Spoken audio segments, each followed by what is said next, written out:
I am so excited for this episode today with my amazing friend, founder and CEO of Bumble, Whitney Wolfe Herd. These next few minutes together today with you, me, and Whitney are going to be so magical, so buckle up, because if you're someone who needs to reignite inspiration in your life today, if you need that boost to get unstuck and decide it's time to write your own rules in life, in love, and in your goals and dreams, if you're someone who wants to learn how you can get more love and connection and even more true friends in your life right now, today's episode is for you. It's so easy to, see someone's story on the outside or see the outcome. In Whitney's case, she's been touted as becoming one of the youngest female billionaires in the country and has graced the covers of countless magazines as a visionary and success story. But just like you and me, it's the story behind the story that's where the most inspiring and interesting parts are. Those are the stories where we learn that we're not alone and that our own wild, crazy dreams just might be possible for us too. Whitney's incredible journey of ups and downs, of being totally on top and in, and then totally on bottom and out, and then building her own mountain again to build the life of her dreams on her terms while touching the lives of millions of others along the way. I just know it's gonna shake your shoulders in the best way, touch your soul, and wake up that unstoppable power inside of you to change your life today. Coming up in this episode, I've come to realize that self-worth does not equal net worth. But I will tell you that on paper, at my wealthiest, according to society standards, I was spiritually the poorest I've ever been. You're just going there right away. And I love this so much. And I just watched myself get decimated on the internet and turned into this scorned woman. And just like that, at 24, it was all over. So yeah, I retreated to Uggs and staying inside and hiding. I didn't have anything. Everything had been stripped. I was turned on and I had nothing. But it's one of the best things that ever happened to me, because when you have your dignity, your perceived self-worth taken from you, this kind of magical thing happens where you realize you've nothing left to fear. It's gone. So many of us are scared to start or do or try because we don't want to lose this thing, whatever that might be. But it was gone. And that's where the magic started. That was where the magic happened, because the space was cleared. This is big. This is so big. So few people get this. This is like one of the biggest keys to success, in my opinion. It's one of the biggest keys to success, one of the biggest keys to finding your purpose, one of the biggest keys to fulfillment. I'm like jumping out of my chair because I knew how inspiring this would be. And I'm just thinking about every person listening or watching this right now who's having a big aha moment. I heard a voice in my head. I don't know whose voice it was. I heard a voice clear as day. And it said, I have chills thinking about it. All these years later, enter Tinder. Enter another traumatic situation. These patterns that we're all in patterns until we break them. And my pattern was broken when I laid on that ground, literally on the bath mat after Tinder, and I said, oh my God, this is it. I am going to course correct this whole thing. I'm going to create a positive social network. I'm going to harness technology for good. And I'm going to take what almost killed me, and I'm going to make us stronger. And that was the moment. Inspiration and mentors matter. Like, seeing things that inspire us matter. Get inspired. Watch this show with everybody you bring on. Read about people that have defeated their own odds. And that energy does kind of impart on us, and we can do it too. Whitney Wolfe Herd is the founder and CEO of Bumble, an online dating, friendship, business, networking, mentoring, community, and connection platform launched in 2014. She's also a co-founder of Tinder and has been named to just about every big success list you can imagine, from Forbes' America's Richest Self-Made Women's list to the Time 100 list. She's graced the covers of countless magazines, including Fast Company, Wired, and Forbes. In February 2021, she became the world's youngest female billionaire when she took Bumble public, and was the youngest to have taken a company public in the US at age 31. She is also a profoundly deep, interesting, and incredibly brilliant woman. She's a wife and mama to two beautiful little boys, Bobby and Henry, who I am convinced are future Olympic athletes. And she's also my dear friend. I am so excited to have you here. Whether you're listening for yourself or because someone that you love shared this episode with you, I want to welcome you to the Jamie Kern Lima Show podcast family. Remember, this episode is not just for you and me. Please share it with every single woman that you know, because it can change her life too. Jamie Kern Lima is her name. Everybody needs Jamie Kern Lima in their life. Jamie Kern Lima. Jamie, you're so inspiring. Jamie Kern Lima. Whitney Wolfe Herd, welcome to the Jamie Kern Lima Show. So sweet of you. Thank you. I'm so happy to be here. Thank you for having me. What an honor. I just absolutely adore you. And there's nothing better than connecting with a true friend. Yeah. Over some coffee and a microphone. Yes. Well, I'm honored you're here. And you are someone who, it's funny, before we just started this interview, you're like, nothing's off. Like, we just go for it. Have you always been a person? Because so many women, especially, are scared to be authentic and to just speak their truth. They're afraid, maybe they'll be judged or rejected or not loved or not accepted. And so they sort of dim their own light. Have you always been this way? And how have you gotten to this place? How do you speak your truth and just fully say, this is who I am, with full transparency and confidence? Well, first of all, that's such a compliment. And I would say the exact same thing about you. I think we are all inherently deeply authentic people. But then we choose to, for whatever reason, at various parts in our journeys or throughout our lives, we choose to put on a mask. Mm-hmm. And the mask is generally there to, what we believe, protect us, mm-hmm. or to shield us, or to save us from someone judging us or not wanting us or accepting us or disapproving of us. And what I've really come to realize is, we were all born deeply authentic. Mm. We are all so our authentic selves. And then slowly, somewhere along the way, we convince ourselves that we should blend in or be a part of the crowd or change who we are. And I just had this, I don't know if it's realization or whatever, download, however you want to call it. But I realized after I left Tinder that there were so many times that I was not authentic to myself when I was there. Mm.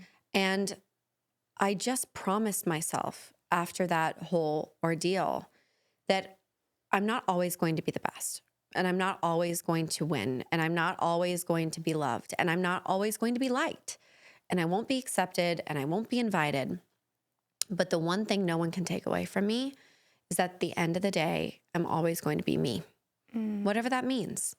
And so I think it's a commitment to ourselves to fall back in love with that authentic version of who we are, and try to honor that and live with that. And so that's kind of where I'm at now. And I just try to be me. I don't even know what that means, and it's not for everyone, and that's okay.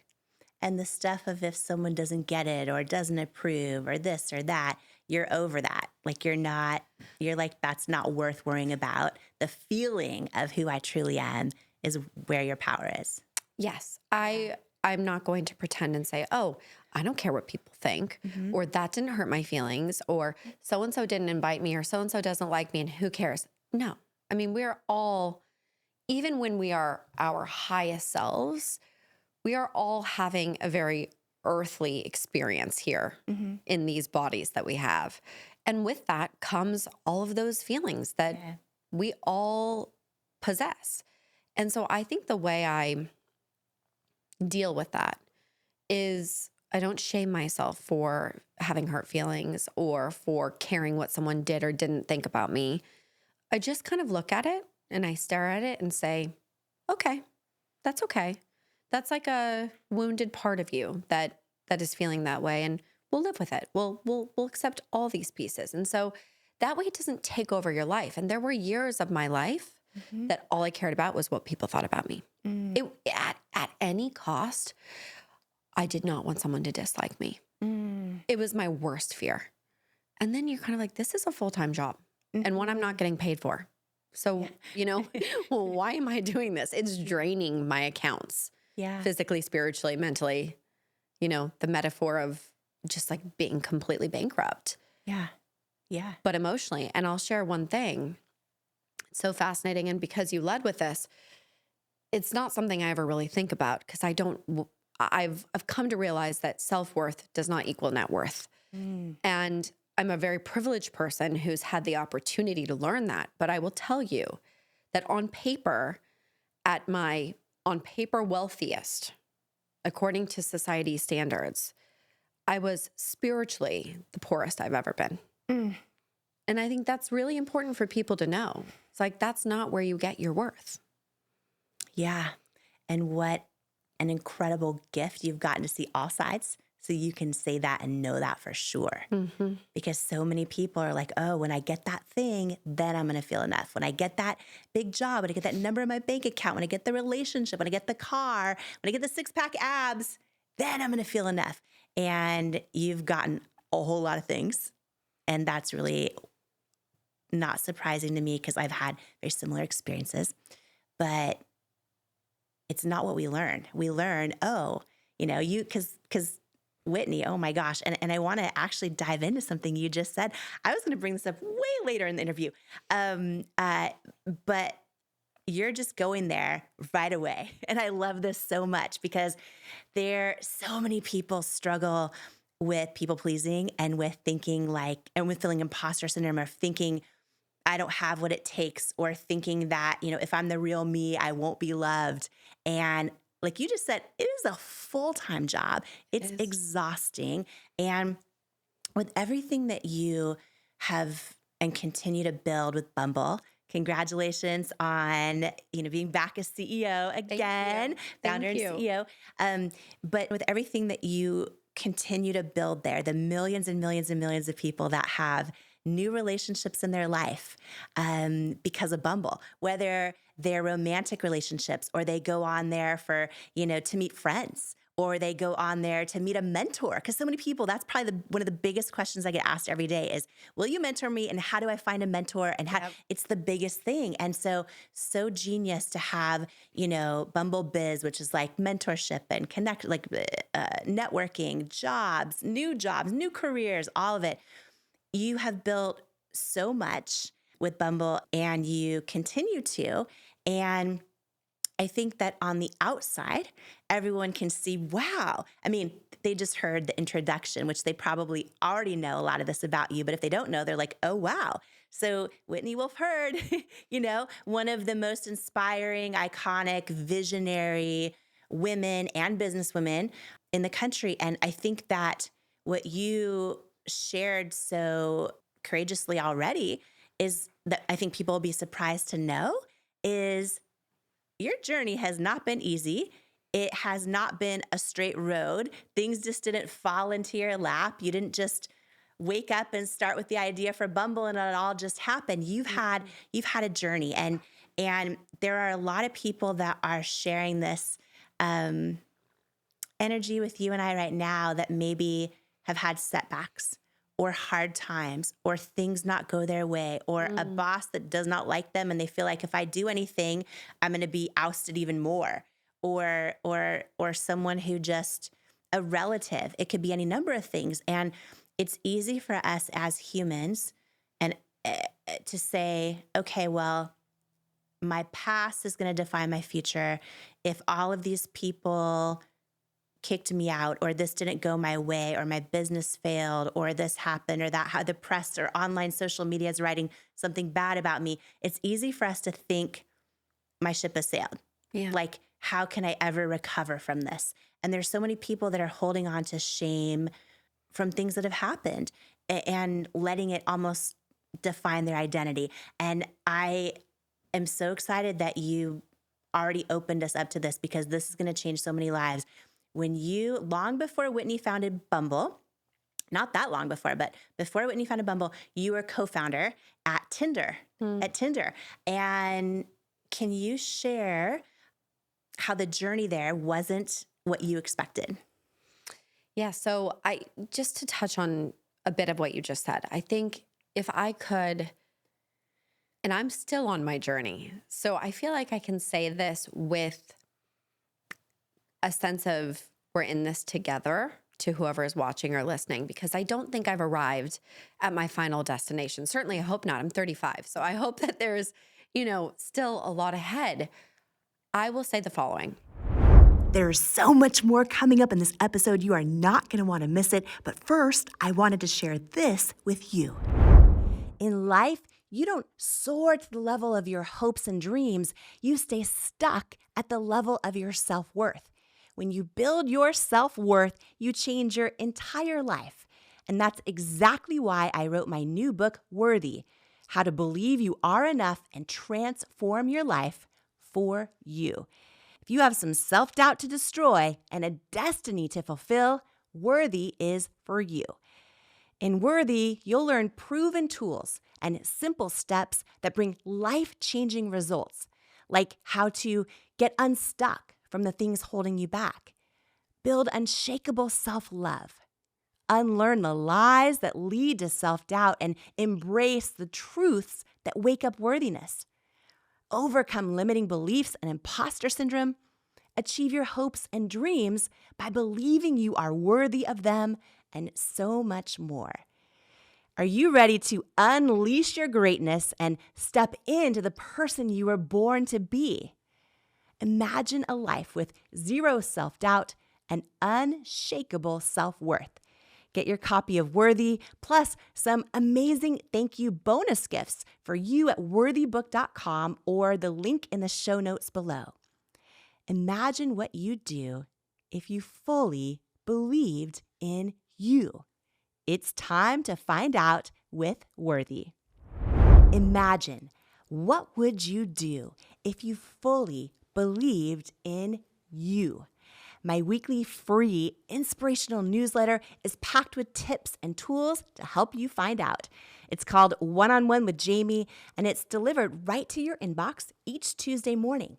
It's a love letter from me to you, from my soul to yours, and I hope it brings you the words and messages you need at just the right moment. Plus, when you're a part of my free inspirational newsletter community, you'll be the first to get behind-the-scenes content, inspirational messages, and be the first to learn about upcoming events and more. It's the place to be, and I sure hope you'll join me there. So if you're not on the list yet, you can sign up for free at jamiekernlima.com or click the link in the show notes below. And here's to becoming unstoppable together. And now, more of this incredible conversation together. Can you share how the journey there wasn't what you expected? Yeah. So just to touch on a bit of what you just said, I think if I could, and I'm still on my journey, so I feel like I can say this with a sense of we're in this together to whoever is watching or listening, because I don't think I've arrived at my final destination. Certainly, I hope not. I'm 35. So I hope that there's, still a lot ahead. I will say the following. If I sat down and I put the 10 worst days of my life on a piece of paper, and I reflected on those days from where I am today, it doesn't take away from the pain of those days. It doesn't take away from how hard they were. But the reframing I'm able to have now is without those days, without them, I wouldn't be here. So technically, the worst days, it's hard to call them the best days because that's not factual. They were critical days. They were necessary. The hard parts were the good parts because without the hard parts, you don't really get to that next stepping stone. And so I really believe whoever you are listening, whoever is going through setbacks, they feel like they're just getting punched, time and time again by life, work, relationships, rejections. It's because these are happening for a reason. And so I think we all fight rejection. We all fight it. Why did this happen to us? I didn't want that to happen. But I think if we actually get into the flow of it and say, okay, let's look at the bigger picture. Why is this all happening? There is a bigger arc here. There's a bigger path here. And so the reason why I say that is if I go back and I reflect on my time at Tinder, I had a choice when I left. I could have spent all of my time feeling disappointed and sad and devastated about what had transpired at the company. Or I could have said, I'm going to learn from this.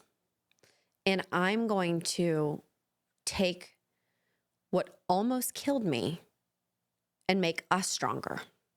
And I think this is very important framing because we all walk around saying, what didn't kill me made me stronger.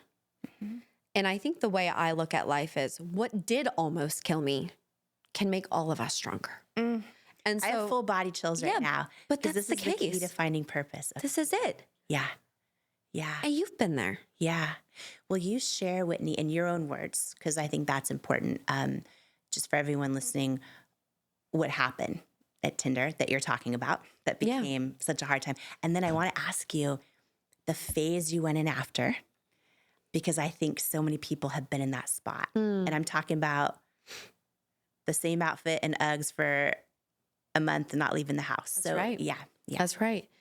So, I really, and people have a hard time believing this. I can't tell you how many times I meet someone and they're like, oh, you built Bumble as a revenge story. Wow, you had a chip on your shoulder and you really got them. And I'm like, no.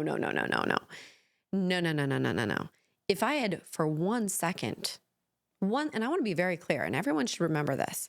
If I had for 1 second been operating with the intention or the energy of vendetta, revenge, or a chip on my shoulder, I would not be in this seat today with you right now. Yeah. Revenge is not a plot for success. It's not. And it is, there are 1,000 famous, philosophical quotes attributed to what revenge really is. Some of the famous ones are, revenge is, drinking poison and waiting for the other person to die. There's 1,000 of these. I've never once, Jamie, had an inner intention, wish, desire, or energy towards seeking revenge. When I was at Tinder, all I wanted was to see this product that was helping people connect, succeed. And I had differing opinions than the leadership that I was building the company with. And, I don't talk about these people because candidly, I'm of the mindset that, love and light. I genuinely, when I think back on anyone involved, instead of getting angry or upset or stressed, I close my eyes and I literally cover them in bright light. And I say, I wish them love and light on their journey. Genuinely. That is it. And I carry on. And so even though I was 22 when we started Tinder, I was 24 when I left. The way I left was very dramatic. I really don't rehash it. If anyone wants to Google it, they're more than welcome to. It's not that exciting. It's so old news, but it was a very contentious exit. And it led to a very, very public lawsuit. Very public. I never had the intention or wish or want to be involved in a lawsuit to begin with. And nor did I ever want it to be public. So here I was, 24 years old, and I'll never forget, I woke up at maybe 3 a.m, the night the lawsuit had been filed, And when you file a lawsuit, it's very public and, it gets picked up. But I never could have expected it going global or front page of this or that. And I woke up and I think I had, a billion, not actually, but, just countless notifications. And I was headline after headline after headline after headline after headline. And I just watched my life leave my body in terms of okay, the narrative is now no longer the truth. It is whatever the internet has turned it into. And what's scary about something like that happening when you're 24 years old and your entire life is wrapped up in this company you helped create, they can take it from you. They meaning the collective, the narrative, the fodder, the chatter, the collective kind of opinion. They can rob you blind of your identity and of your dignity and of your happiness. And so the internet attacked me. This was before Me Too. This was before Time's Up, this whole narrative of, women's equality at work. And I just watched myself get decimated on the internet and turned into this scorned woman. And just like that, at 24, it was all over. So yeah, I retreated to Uggs and staying inside and hiding. And I was very fortunate to have my now husband as my boyfriend at the time. God bless him. But I didn't have anything. Everything had been stripped. My title had been stripped from me and my contributions were questioned extensively in the media. So all of that was gone. My financial gain in the company was being fought over through this lawsuit, and my friends were gone. I was turned on, and I had nothing. But it's one of the best things that ever happened to me, because when you have your dignity, perceived dignity, your perceived self-worth taken from you, this kind of magical thing happens where you realize you've nothing left to fear. It's gone. Your worst nightmare is playing out in real life. What else is there left to give? And so many of us are scared to start or do or try because we don't want to lose this thing, whatever that might be. But it was gone. And that's where the magic started. That was where the magic happened, because the space was cleared. How long before it happened and you got to the point where you knew that? Because I know, and nowadays, unfortunately, every, just about every person's online. People that used to be private before, now maybe they're a doctor, a lawyer, a teacher, and their profile's online, and everything's just online. And so many people now, I think, can relate, in whether it's in their community or their network or, whatever it might be, to just narratives online that may or may not be true.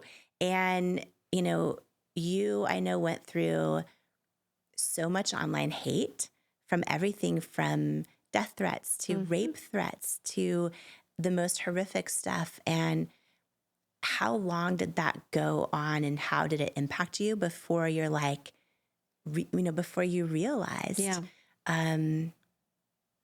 that you were going to turn it into something for the greater collective? Yeah. I would say that so if my memory serves me well, I believe the lawsuit was public by the end of June 2014. I had left the company in April of 2014. Some of the darkest months were April to June. Dark, hard, horrible, heavy, lonely. Everything was gone. And then the lawsuit launched, and I'll never forget, I turned 25 years old about a week later. And here I was, 25. Let's really think about that for a second. 25 is like the edge of becoming a real adult, but you're still so young. Yes. And you're still so full of life, and you're still so allowed to be flawed. Yeah. 25-year-olds are allowed to be 25. Yes. They're allowed to go to the bar and have a couple too many drinks. They're allowed to get fired and sleep on their parents' couch for a few months. They are allowed to be 25. Yeah. That was taken from me. And I was not allowed to be 25. I all of a sudden needed to be a very, very strong warrior. And I basically had to exist in two realities. One reality was warrior, go forward, get in the arena, go for it. Be brave, be bold, be courageous. Even though you're scared to death, just be courageous. And it's a very famous quote, but courage actually can't exist with the absence of fear. You have to be scared to be courageous. That's what courage means. So I just had to be courageous. But at the same time, I was completely devastated and traumatized, deeply traumatized. So what's fascinating, Jamie, is I started Bumble. We had Bumble live in the App Store by December 1st of 2014. So if you think through that, I left in April of 2014. The lawsuit went live at the end of June, and Bumble was alive in the public by December 1st. Wow. So I had to exist in two realities, one of pain and wound. It was like running a marathon with, a sprained ankle, whatever the metaphor of that is. And I'm not trying to be insensitive to anyone that's actually had to run a marathon in worse circumstances, but whatever that vision is that you can think of, like, you have to just go. You got to keep going. Like, you don't have time to stop. And so it was this kind of blessing and curse at the same time where I had to just keep going. And I think so many people around the world, regardless of their circumstances, which have been much worse than mine, you just have to go in forward motion. You just have to go in forward motion. It's the only option we have. I want to just call something out you shared that I think is so powerful, because I don't want anyone to miss it, because the humanness of some people, when something horrific happens to them, or they get a setback, or somebody wrongs them, or someone excludes them, or someone rejects them, is to be like, I want revenge on that person. And what I believe for sure in my life is, like, we meet the vibration of the thing for it to happen, right? So when you're sharing, that you are taking the thing that happened to you, and instead of feeling revenge or this or that, you're like, oh, how can I actually make this better for everyone else? That's right. Right. And that intention of how can I do something greater than myself? And that intention, in my opinion, is then you meet the vibration of that. And of course, Bumble is a huge success. You know what I mean? But it's like, and this is a big lesson, because I have friends, I have family that they don't know how to do anything else, especially family. Some family. I have 5 families, long story, but through adoption and everything else. But I have so many family members, they don't know how to do anything else other than be in that place of, wanting revenge, or wanting, this or that, or it's not fair, or, all the things. And I think it's just so key to go, okay, yes, that happened. Yes, that hurt me really bad. Yes, for so many people, that thing didn't feel fair, or, all of that. And then also, we have control eventually, of course, after we process everything, of like, and what do I do with this? That's right. And your distinction of just, that it can make you stronger versus, oh, it can make us stronger. You guys, I just want to call this out. This is big. This is so big. So few people get this.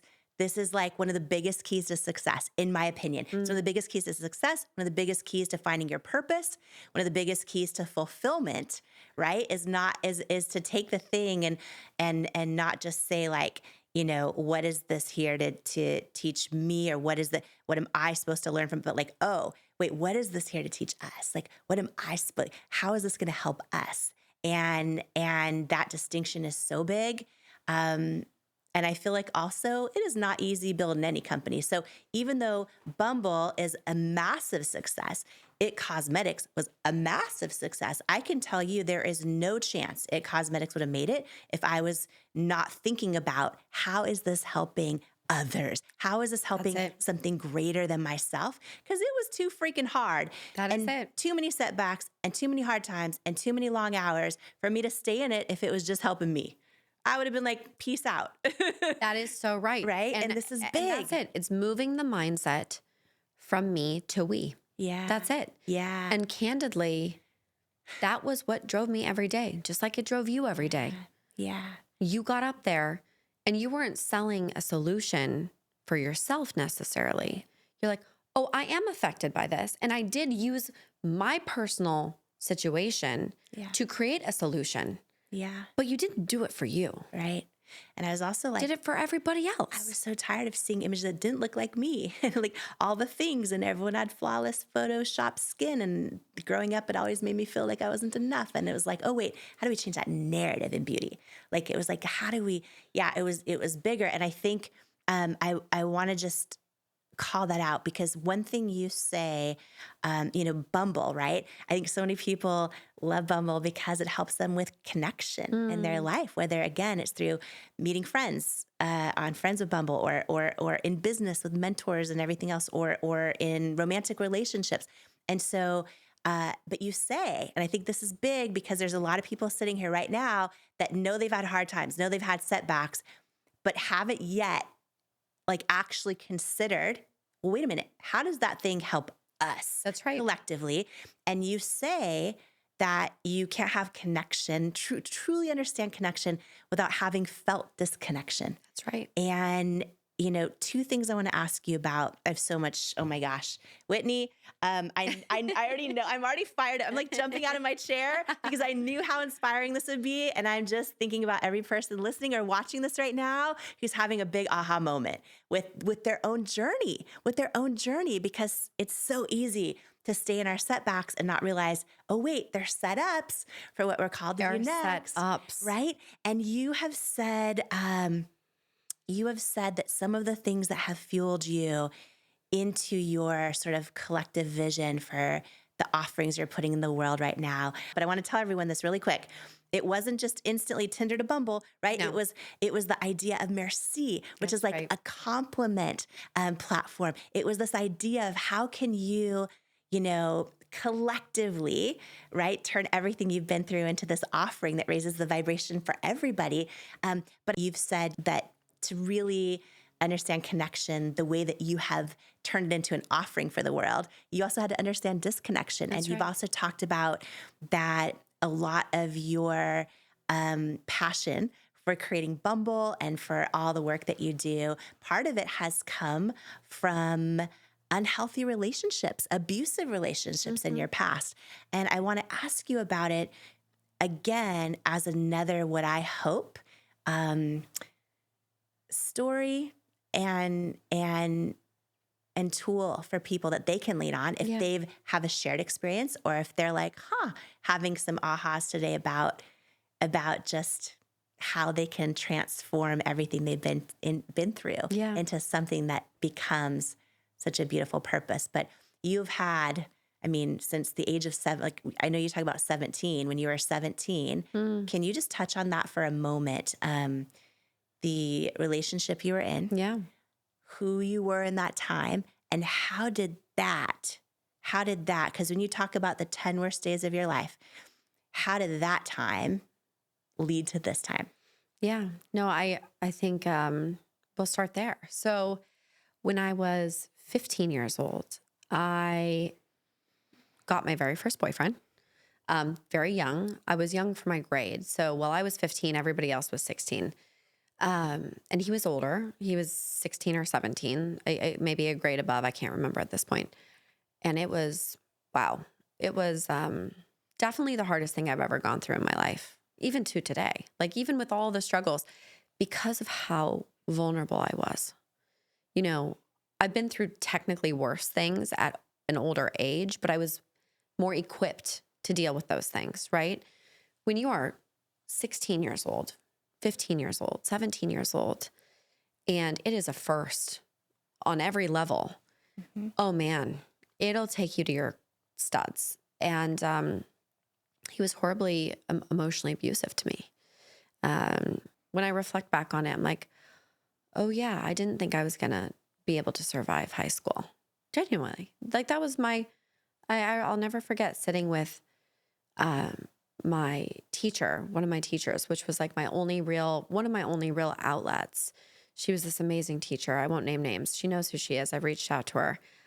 She was at my high school, and I would sit with her during lunch in the classroom, and she was like my safe space, and she would help me. But I was trapped. I didn't know how to get out. And man, I don't really know how that even unfolded because I have children now, and I'm like, how does a child get into that situation? But it's silent. It is a silent killer. Abusive relationships can be very silent killers.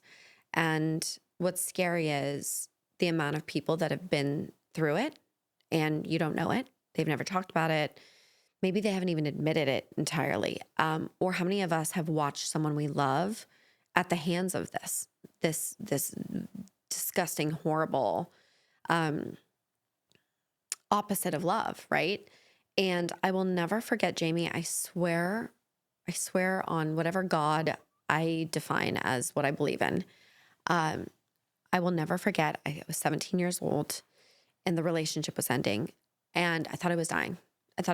I literally thought I was dying, and I was on a flight home, back home to Salt Lake City. And I was in the most pain physically, mentally. I didn't even know what spirituality was. So whatever that was at the time. And I heard a voice in my head. I don't know whose voice it was. And I'm a sane person. So this was not like a mental illness of any kind. I heard a voice clear as day. And it said, There's so much more coming up in this episode. You are not going to want to miss it. But first, I wanted to share this with you. In life, you don't soar to the level of your hopes and dreams. You stay stuck at the level of your self-worth. When you build your self-worth, you change your entire life. And that's exactly why I wrote my new book, Worthy: How to Believe You Are Enough and Transform Your Life for You. If you have some self-doubt to destroy and a destiny to fulfill, Worthy is for you. In Worthy, you'll learn proven tools and simple steps that bring life-changing results, like how to get unstuck from the things holding you back, build unshakable self-love, unlearn the lies that lead to self-doubt, and embrace the truths that wake up worthiness, overcome limiting beliefs and imposter syndrome, achieve your hopes and dreams by believing you are worthy of them, and so much more. Are you ready to unleash your greatness and step into the person you were born to be? Imagine a life with zero self-doubt and unshakable self-worth. Get your copy of Worthy, plus some amazing thank you bonus gifts for you at worthybook.com or the link in the show notes below. Imagine what you'd do if you fully believed in you. It's time to find out with Worthy. Imagine, what would you do if you fully believed in you?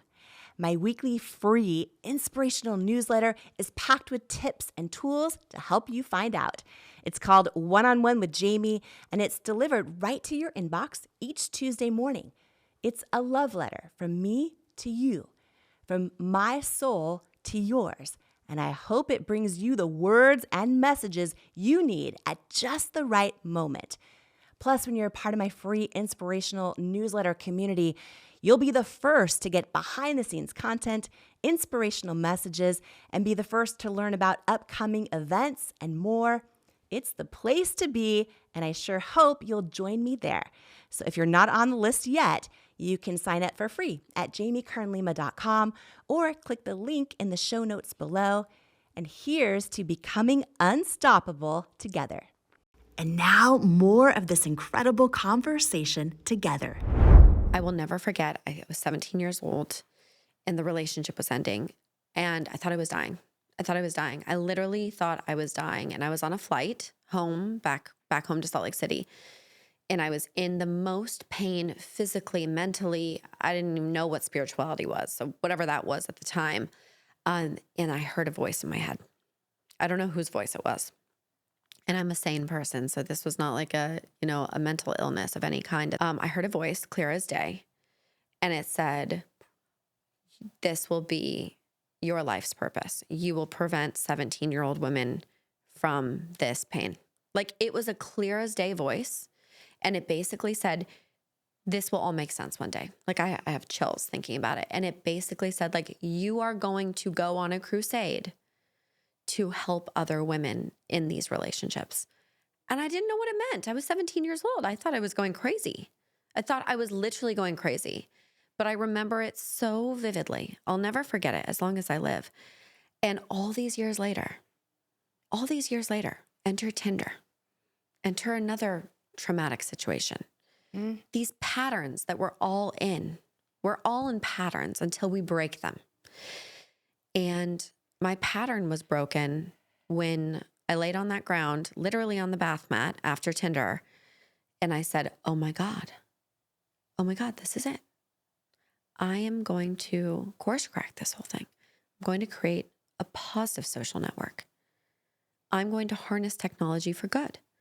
I'm going to help the 13, 15, 17-year-old girl who is in a toxic relationship, is getting abused on the internet, is being treated the way I've just experienced directly.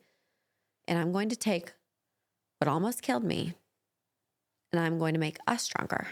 And that was the moment. And that was what the intention, which I want to really emphasize this. Life is about two things, intention and attention. The intention we set, as your beautiful, magical friend Oprah will say, is the foundation of everything. But it can't stop there. You know, you have to give it extreme attention and focus and persistence and care and water it all day long, nurture it all day long, or that intention can't grow, it can't thrive. But I can tell you the intention behind Bumble is pure. It is good. It was never about revenge. It was never about a vendetta. Never, not once. And I can live and die by that. And that's the difference between something taking on a beautiful life of its own and something being a force for evil in the world. That voice that came to you clear as day that you heard. And now at 35, what do you think that voice was? Who do you think that was? It's my higher self. It is my higher self. And we all have it. It's all in us. We just build walls around it. And they're soundproof. You can't hear it. You can't feel it. You can kind of feel it. It kicks and screams at the wall. And you can get that like feeling in your tummy. And you're like, oh, what was that? You know, that's your higher self talking to you through your belly, through your heart. But we drown it out. Did it sound like a man or a woman or indescribable? You know, it's so interesting. It had male energy, but it wasn't, I don't know if I would say, oh, that was a man's voice.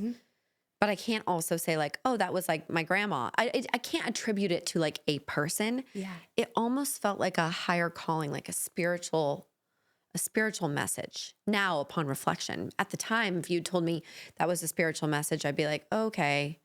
You know, I had such a disdain for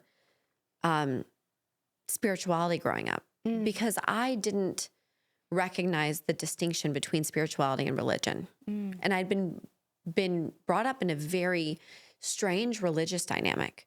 I had a Jewish family raising me on my dad's side of the family. I had a Catholic family raising me on my mom's side of the family. And then I was in a very, very strict Mormon community. If you had a Coke, you were going to hell. In Utah. Oh, you're going to hell, like burning fire hell. And if you didn't have a Coke, like you'd probably meet the gates of heaven. But then in Judaism and Catholicism, like these were different constructs. And so I kind of always was like, this all feels like it's saying different things. But I think the meaning of all of this is like trust and love, right? Isn't that the center of it? Did you believe in a God or a higher power at that point at 17? Or did you believe there wasn't one and then you heard that voice? I think I did not believe there was one, but I will say, like you, I don't know how it was for you as a child. I was born very intuitive. Yeah. I have gotten what I call downloads or premonitions my whole life. My whole life. I mean, I have spoken to family members like, oh, you said this thing when you were 7 and then it happened the next day. Like, it's just part of who I am. Yeah. And I think we all are capable of it. It's just how far open have we allowed ourselves to be? But I think my abilities had outpaced my belief, right? Like I was operating beyond what I believed was possible. And so I just shut it down. I was like, that's not possible. That's just crazy. But no, I think there were moments along the way that started to open me up. And now I would consider myself, I would say spirituality is one of my number one core life priorities. And when it's nurtured, I'm in an alignment. And when it's not, like when that spiritual plug comes out of the wall, I'm like, oh, whoa, where are we? I'm off kilter. So I've got to stay plugged in. And that has to, you got to keep that electric cord plugged in. And meditation, nature, genuine connection, those are the recipes for that, in my opinion. Two things on that. I just had a family member, I won't say who has not believed in a higher power. And she just had the most profound experience, like to her shock. What happened? Where she felt like she heard God talking to her. And she is just kind of shook over it. She tried to tell other family members who also don't believe. And I think they just kind of were like, oh, okay. What did she hear? What was it? It was something about something going on in her personal life. And it was just very clear. She's never believed. And I won't say her age or people will figure it out. She has never believed her whole life. And she's now absolutely certain that it was God talking to her. And she's around people that don't believe. So it's a real interesting spot for her to be in. It's profound. But I am not surprised that happened to you at 17. When you, meaning that you heard, like you had a download like that, when you and I, one of our conversations we've had earlier in our friendship, I will never forget just like listening to you talk, and you were saying a lot of things about me in this conversation. And I'm like, oh, wow. Like I feel like you're so deeply connected, energetically, intuitively, spiritually, and you have this gift of seeing people. You have a gift of seeing people. And I remember just being so inspired by that and also feeling so connected to you very fast, which is not normal for me because I felt like, oh, wow, this is a whole other situation of vibration. I was just like, and it was really, so hearing that you've, kind of gotten downloads and been tuned in even before you knew what it was your whole life, not surprised at all by that. And I think, seeing everything with Bumble, I know, I want to just touch on this really quick because there's going to be people that, had an idea and they went for it and it didn't work, or they, oh my gosh, with cosmetics, especially right before, there were so many different things I tried and didn't work, and no one, all the things, and it doesn't mean they weren't great ideas. And it doesn't mean that, the next thing you go for isn't going to happen, right? There's so many people that have sent their book out to 25 publishers. They've all said no. It does not mean the 26th one is not going to say yes. And can you just touch briefly upon, this idea of, how can you use everything that you've gone through from your teenage years, through your time at Tinder, through coming out of all that, having that huge realization on the floor, of how you're going to use it all for us collectively. It wasn't just the first idea that happened with Bumble, right? You had this other idea with Merci, and I just want you to touch on it so that people, because so many people listening and watching, they're only ever even going to know about Bumble, right? And think, oh, wow, Whitney had an idea. It was easy. It just instantly happened. But you've had many amazing ideas, and I think Merci was very cool. And I know there was Moxie. There's other things, but can you share a little bit about that? Yeah. Well, I think you said it perfect. It's like the 27th person might respond, right? And this is so the symbolism of your story is like, had you given up on the 1,000th time, right before that final yes, like if you had accepted the no, we wouldn't be here today. Yeah. But there's a distinction here that I think is important for people. I always ask people, what's the why? Like, why are you doing it? Like, what is the bigger, what can this do for people? Like, what is this solving? What are you solving for? And I think where a lot of people should ask themselves and get self-reflective when they have businesses Maybe it's not going the right way. I think I would encourage people to say, who is this serving? Who is this helping? Because I really do believe that every great innovation, every great business, every great, breakthrough in medicine or in science, it's not driven out of randomness. Most of it is driven out of some type of heartbreak or deep dissatisfaction. Someone knew somebody that tragically got sick with a rare disease and it destroyed their lives. And it spurred them to go and, find a cure. And while they lost the person in their lives, which is devastating, maybe there's millions of people around the world in current day and in the future that will be spared because of that. And so I think intention, coming back to intention, like, why are you doing what you're doing? And I fundamentally believe that the right intention will give you energy. It won't take it from you. So even though you're drained and even though that you're exhausted by the nose, like, you've got it in you to just go that one more step. It's the perseverance, right? It's having the purpose beyond me or I or just my own needs. And you're a perfect example of this. So I think my big push to anybody that feels like they're in setback, if they can say with sincerity that what they're doing is serving the greater good of humanity, whether it's even only 10 people a year are predicted to get this disease, that is still important. Someone is still going to suffer without what you're doing, without the thing you're doing. You've got to keep going. But if you're doing it because you wanted to start a business and you wanted to make money, wrong. Stop. Reset. Why are you doing what you're doing? And that is my belief. Like, there is no such thing worth fighting for that only serves ourselves. That's my firm belief. It's so good. I feel so strongly exactly what you just said. And I feel like our body tells us too, like, if it's in alignment with what we're supposed to be doing. And it's been an interesting journey having this show and this podcast, because there have been some incredibly fascinating people that have come on. And one thing I've learned is when someone comes on and they share something with the pure intention to get a bunch of press or get headlines, which is fine. There's nothing wrong with that. But if the underlying intention isn't to add value to the person listening at home, or to have a shared experience, or to make their life better, or to be about something bigger than themselves, it's interesting how different it feels to me. That's right. Like, you could feel it. In your tummy, yeah. Yeah. And one takes your energy and doesn't feel good, and the other gives you so much, has me jumping out of my seat. Because I know how many people it's helping. And it's so interesting.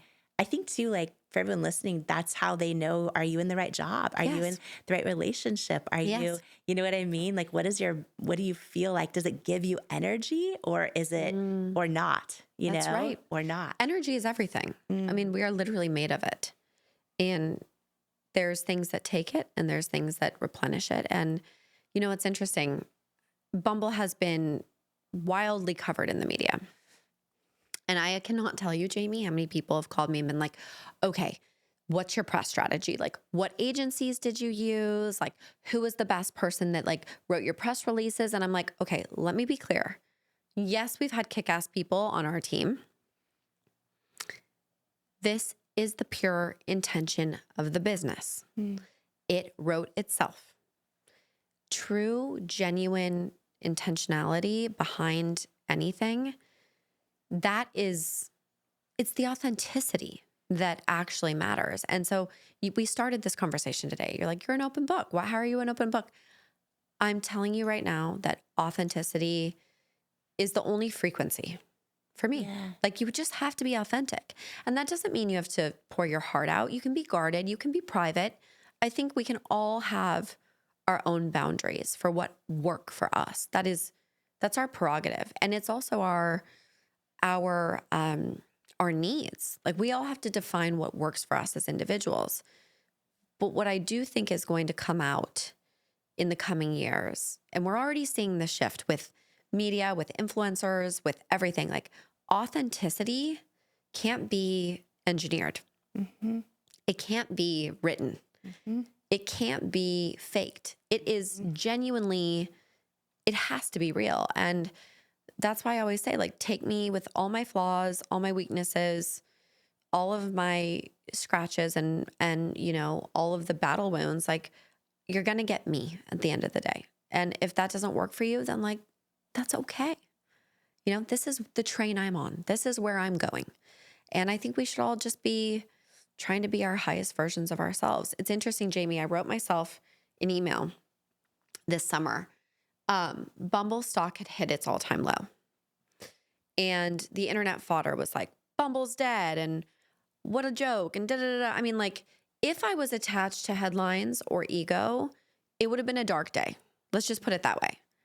But I'm so free of that now. I wrote myself an email and I said, today is one of the best days of my life because I can actually tell you with certainty, because I'm living it, net worth, accolades, all the external things does not equal happiness.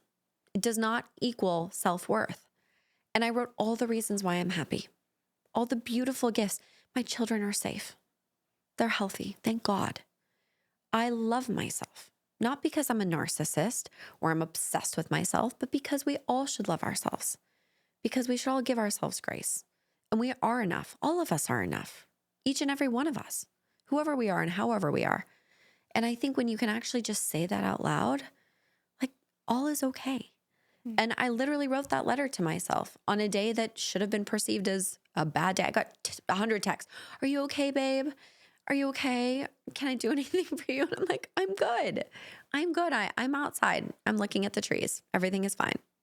So I think, you know, if we can all get to a place where we don't build businesses for the validation or the recognition, that's actually, first of all, when it comes, that's when you start getting recognized. Yeah. Because you're not seeking it. It's exactly what you said. You know, that's so powerful. That's such a good tool for everyone to put in your toolbox too, because I think it's for so many people a lifelong journey if they've even started it yet. Yep. To realize those things, and then to also just be like, okay, my self-worth is not attached to like external circumstances. No. I want to talk to everyone at home right now who has a dream or an idea or, you know, a vision for something in the future. And I feel and know that entrepreneurs, like, we could take inspiration and, you know, and get ideas from some of the most, you know, varying of things. And can you share a little bit, Whitney, about your obsession with Disney growing up? Yeah. Yes. I was totally obsessed with Walt Disney, not Disney, the brand. I loved the brand, but I wasn't like trying to, I wasn't obsessed with Disney in a traditional sense. Let me explain that. Yeah. I was obsessed with Walt Disney. I was completely obsessed with Walt Disney. I was fascinated that a human being could use their mind and imagine something and create a dream world. I was completely mesmerized by the capability of the human mind and then the ability of someone to execute on that. So I remember sitting in class as a little girl and I would do the same W as Walt Disney for my name, for Whitney Wolfe. And so I probably have 1,000 notebooks from when I was a child, like elementary school, where I'm doing the same signature as Walt Disney, Whitney Wolfe, because it was Walt with that W. And I wanted the same W. I was like, what a magical creature. My high school yearbook quote was, I don't have it memorized, but something like, if you can dream it, you can do it. Like, this all started with a mouse and a dream, right? Something along those lines. Okay. And I will say, like, I've always been a dreamer, always been a dreamer. And I was just so inspired that someone could take a dream and what I like to call a download or an inspiration or whatever you want to call it, right? Yeah. And then really turn it into something that others can enjoy or get value from. And so as I reflect now as a 35-year-old woman sitting here with you, the fact that the little girl drawing the Walt Disney signature can say that there's like babies out in the world that are running around and living in beautiful, sweet, happy families because of a product I helped create. that's like pretty rewarding. And I know you have the same ability to say the same thing. And so I guess the message I would have for people is like, I was just a little girl in Salt Lake City, Utah, trying to scribble my name after Walt Disney. Like, inspiration and mentors matter. Like, seeing things that inspire us matter. And so I think my point is like, get inspired. Watch the show with everybody you bring on. Like, read about people that have defeated their own odds, and that energy does kind of impart on us, and we can do it too. Remember, this episode is not just for you and me. Please share this with every single person you know, because it can change their life too. Coming up, this conversation is so incredible, so transformative, and also so inspiring that we made it into another part. And if you are ready to learn how to manifest new and meaningful friends, mentors, and relationships in your life, even if some of them haven't worked out so well in the past, you are not going to want to miss this part 2 with Whitney Wolfe Herd coming up in the next episode of the Jamie Kern Lima Show. If you love today's episode, my only ask is you please click on the follow or subscribe button for the show on your app, give it a 5-star rating or review, and then share this episode with everyone you believe in. Share it with another person in your life who could benefit from it. Post it and share it with others online or in your community who just might need the words and tools and lessons and inspiration in this episode today. You never know whose life you're meant to change today by sharing this episode. And thank you so much for joining me today. Before you go, I want to share some words with you that couldn't be more true. You, right now, exactly as you are enough and fully worthy. You're worthy of your greatest hopes, your wildest dreams, and all the unconditional love in the world. And it is an honor to welcome you to each and every episode of the Jamie Kern Lima Show. Here, I hope you'll come as you are. Heal where you need, blossom what you choose, journey toward your calling, and stay as long as you'd like, because you belong here. You are worthy, you are loved, you are love. I love you. And I cannot wait to join you on the next episode of the Jamie Kern Lima Show. Do you struggle with negative self-talk? Living with a constant mental narrative that you're not good enough is exhausting. I know, because I spent most of my life in that habit. The words you say to yourself about yourself are so powerful. And when you learn to take control over your self-talk, it's life-changing. And I wanted to give you a free resource that I created for you if this is something that could benefit your life. It's called 5 Ways to Overcome Negative Self-Talk and Build Self-Love. And it's a free how-to guide to overcome that negative self-talk, to build confidence and develop unshakable self-love so that you can dream big and keep going in the pursuit of your goals. Don't let self-sabotaging thoughts hinder your progress any longer. It's time to rewrite the script of your life, one filled with self-love, resilience, and unwavering belief. If you're ready to take charge of your narrative, build unwavering confidence, and empower yourself to persevere on the path to your dreams, you can grab your free guide to stop overthinking and learn to trust yourself at jamiekernlima.com/resources, or click the link in the show notes below. Who you spend time around is so important, as energy is contagious, and so is self-belief. And I'd love to hang out with you even more, especially if you could use an extra dose of inspiration, which is exactly why I've created my free weekly newsletter that's also a love letter to you, delivered straight to your inbox from me. If you haven't signed up to make sure that you get it each week, just go to jamiekernlima.com to make sure you're on the list, and you'll get your One-on-One with Jamie weekly newsletter and get ready to believe in you. If you're tired of hearing the bad news every single day and need some inspiration, some tips, tools, joy, and love hitting your inbox, I'm your girl. Subscribe at jamiekernlima.com or in the link in the show notes. I am so excited for this book. You know why? Because it's going to save so many people. It's going to save people. Worthy, your new beautiful book, Worthy. Get this book. This book, I'm telling you, it's a book that can change anybody's life who picks it up. Anybody who's ever felt that they were not good enough, didn't measure up, something's missing in your life, I have to tell you. It's powerful. It's happening. It's worthy. Imagine, what would you do if you fully believed in you?